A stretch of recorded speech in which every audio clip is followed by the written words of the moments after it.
Baik teman-teman, saya di sini akan menjelaskan lagi terusan dari penjelasan Mbak Yuli tadi. Tadi kan Mbak Yuli menjelaskan seorang tokoh yang bernama Al-Khwarizmi yang berkecimpung dalam dunia algoritma dan aljabar.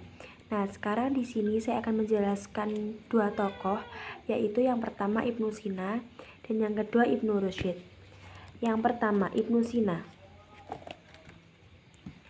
Ibnu Sina sendiri pasti tidak asing bukan, karena kalian sudah pernah mendengar siapa sih Ibnu Sina. Ibnu Sina itu seorang filsuf besar dan penting yang bisa menerapkan teori kenabian dengan risalahnya yaitu Isbatal Nubuwat. Ibnu Sina atau nama lainnya yaitu Avicenna mempunyai nama lengkap yaitu Abu Ali Al-Husain bin Abdullah bin Sina, atau diberi julukan biasanya itu dengan nama Pangeran Para Dokter. Beliau lahir di Afsanan, desa kecil yang dekat dengan Bukhara, 370 Hijriah atau 980 Masehi, dengan seorang ayah yang bernama Abdullah dan ibunya bernama Satoroh yang lahir di Bakhl di negara Bakhl. Nah, sejak 5 tahun, Ibnu Sina itu terkenal sebagai anak yang sangat mempunyai kemampuan yang luar biasa dan sangat cerdas dalam menguasai ilmu pengetahuan ataupun ilmu agama. Dibuktikan di umur 10 tahun, beliau dapat menghafal Al-Quran. Ibnu Sina mampu mendalami secara baik berbagai mata pelajaran seperti ilmu logika, pelajaran matematika, bahkan sampai ke pelajaran ilmu kedokteran dan metafisika di saat usia 17 tahun.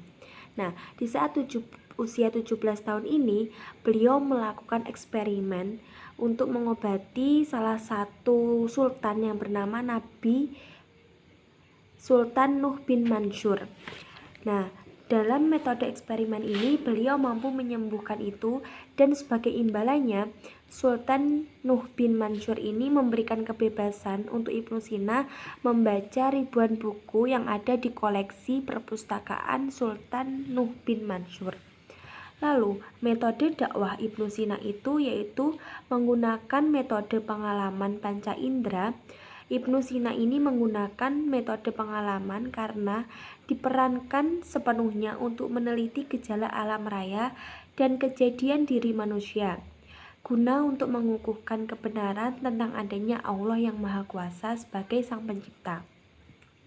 Selain itu, dengan melalui observasi dan studi dan pengalaman, manusia akan mampu memperkukuh iman dan takwa kepada Sang Khalik.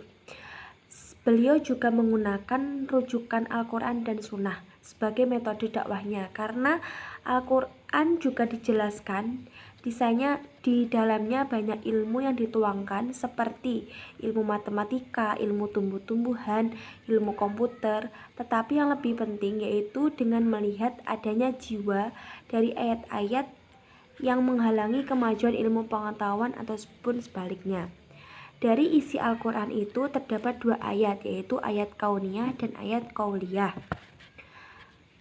Ayat qauliyah merupakan ayat atau firman Allah dalam Al-Quran yang mengandung hukum ataupun aturan tertentu.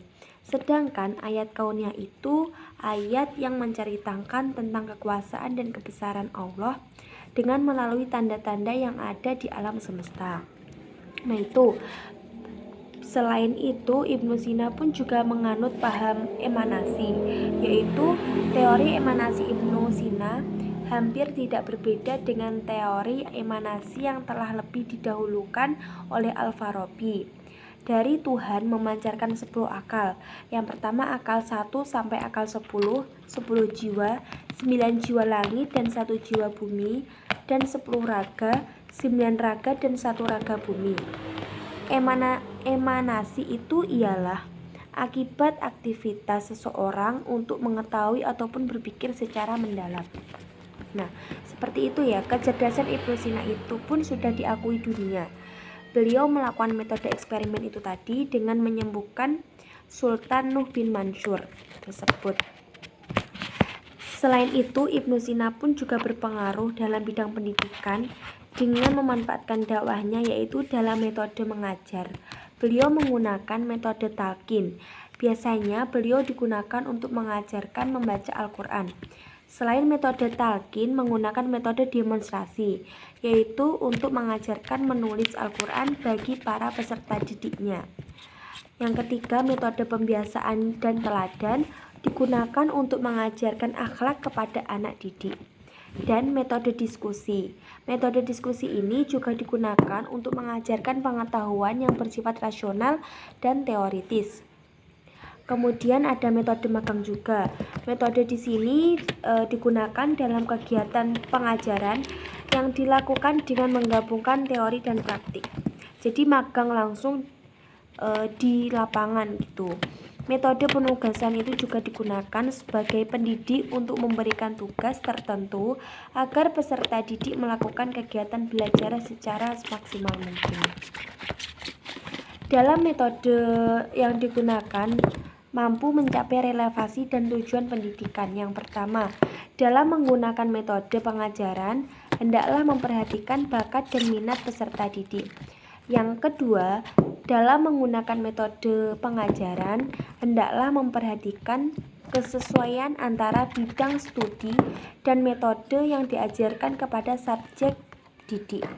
Dan yang terakhir, yaitu dalam menggunakan metode pengajaran, hendaklah kita memperhatikan bakat dan minat subjek didik. Seperti itu dari penjelasan mengenai biografi dan dakwah dari Ibnu Sina. Tadi yang kedua, tokoh yang kedua yaitu Ibnu Rusyid. Ibnu Rusyid ini mempunyai nama lengkap yaitu Ibnu Rusyid Abu Ya'al Al-Walid Muhammad bin Ahmad bin Rusyid, atau yang lebih dikenal dengan sebutan Ibnu Rusyid. Beliau juga seorang filsuf muslim barat terbesar di abad pertengahan. Beliau lahir pada tahun 1126 atau 1520 Hijriah di Cordova, yaitu ibu kota Andalusia. Beliau juga dikenal sebagai sang komentar karena dianggap sebagai komentator terbesar Aristoteles. Secara resmi, Ibnu Rusyid ini memang diminta oleh Amir Abu Ya'la Ya'qub Yusuf untuk menulis berbagai komentar tentang karya-karya Aristoteles, di mana untuk setiap buku atau karangan dia membuat berbagai komentar, ringkasan, komentar singkat maupun komentar detail. Beliau termasuk komentator terbesar namun perhatian intelektualnya yang besar, yang vital dalam konteks pemikiran filsafat bisa dibiarkan dengan tidak adil, sekalipun dengan tidak bertanggung jawab. Seperti itu biografi sedikit dari Ibnu Rusyid. Sekarang bagaimana metode dakwah Ibnu Rusyid? Menurut Ibnu Rusyid, yang dibawakan oleh Nabi Muhammad SAW memiliki 3 metode. Yang pertama metode burhani, yang kedua metode dialektis atau jadali, yang ketiga yaitu metode retoris atau kitabah. Ketiga metode tersebut diramu oleh Ibnu Rusyid berdasarkan filsafat Yunani, yaitu logika Aristoteles dan evaluasinya terhadap validitas metode teologi skolastik atau kalam. Aristoteles dalam karyanya yaitu Analitika, Posteria, dan Topika. Yang pertama, penjelasan dari metode burhani, yaitu Aristoteles memandang bahwa metode burhani mampu menghasilkan pengetahuan yang bersifat benar dan meyakinkan atau dikenal dengan sebuah ilmu. Instrumen yang digunakan adalah dengan mengaitkan satu akibat dengan sebab-sebabnya atau dikenal dengan hukum kausalitas. Prinsip-prinsip rasionalisme atau burhani tersebut sebagaimana tampak dalam filsafat atau metafisika Aristoteles diperoleh dari beberapa prinsip. Yang pertama yaitu prinsip yang mengacu kepada akal, prinsip yang mengacu pada fakta, dan melalui metode induksi. Lalu yang kedua ada metode empiris, yaitu dengan menekankan aspek logis dan retorika. Keterbatasan logis dan retorika tidak membuat Ibnu Rushd itu melarang orang yang suka berpikir mendalam untuk meninggalkan retorika dan hanya memikirkan hal-hal yang bersifat teori atau teoritis. Beliau juga berpendapat bahwa orang yang berpikir mendalam dapat menggunakan pemahamannya yang baik dengan keterbatasan yang dimiliki. Terus yang ketiga yaitu metode dialektis. Sejalan dengan Aristoteles, Ibnu Rushd memandang kebenaran yang dihasilkan metode dialektis berada di bawah kebenaran demonstratif. Interpretasi-interpretasi kaum Mu'tazilah dan Asy'ariyah dimaksudkan oleh Ibnu Rushd ini ke dalam kategori dialektis. Metode dialektis dalam aktivitas dakwah biasanya juga digunakan para juru dakwah dalam berpolemik dengan para misionaris Kristen. Seperti itu penjelasan dari tokoh Ibnu Rushd.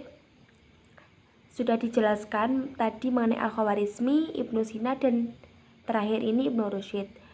Mungkin ada yang ditanyakan, bisa ditanyakan langsung nanti di WA grup ya. Ada kurang lebihnya mohon maaf dari kami. Sekian, wassalamualaikum warahmatullahi wabarakatuh.